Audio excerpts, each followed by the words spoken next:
والسلام على سید الانبیاء والمرسلین ابی القاسم محمد اللہم صلی علی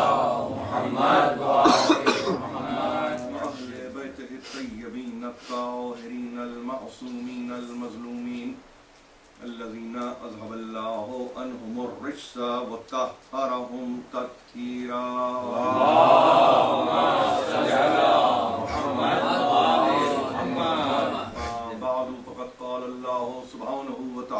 فی محکم کتابہ الحکیم فاسألوا اہل الذکر ان کنتم لا تعلمون صلی اللہم صلی علی محمد وآل محمد. سامعین کرام، ذکر اور فکر کے عنوان پر یہ سلسلے کی 5ویں تقریر ہے جو آپ کی سماعتوں کو ہدیہ کی جا رہی ہے. میں اپنی بے وضاحتی اور اپنے منتشر آراء کا اعتراف کرتے ہوئے اس مضمون کے تعلق سے یہی آپ کی خدمت میں گزارش کرنا چاہوں گا کہ جو کچھ بھی بیان کیا جا رہا ہے اس میں اپنے مطالعے سے اس مضمون کو وسعت دیجیے. یہ کہیں بھی اور کبھی بھی نہیں کہا گیا اور نہ کہا جاتا ہے کہ جو کچھ بھی بیان کیا جا رہا ہے وہ حتمی ہے، وہ انتہائی ہے، بلکہ اس میں کوشش کرنے کے لیے ظاہر ہے کہ ہم حاضر ہیں، مگر بہترین چونکہ سننے والے مجھے سنتے ہیں ان سے میرا خاص معروضہ یہ رہتا ہے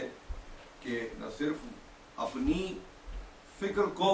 بلکہ اگر اس تعلق سے میری معلومات میں بھی کچھ اضافہ ہو سکے تو قطعاً اس میں پس و پیش ہونے کی ضرورت نہیں ہے. ہم نے ظاہر ہے کہ ایک عنوان کو قائم کیا ہے اور جیسا کہ میں نے عرض کیا ہے کہ اس پہ 5ویں تقریر. یہ ایک ایسی صورت ہے کہ جس میں گزشتہ بیانات کو نہ دہرایا جا سکتا ہے، نہ نئے آنے والوں کی خدمت میں اس کا خلاصہ پیش کیا جا سکتا ہے، بلکہ کوشش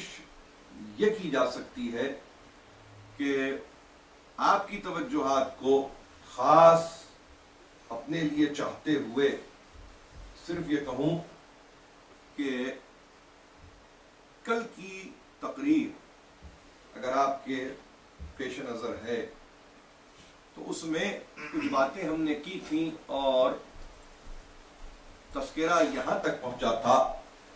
کہ علماء اسلام میں خاص طور پر بہت ہی نمائندہ تفسیر کے لکھنے والے سید ابو الاعلی مودودی صاحب تفہیم قرآن،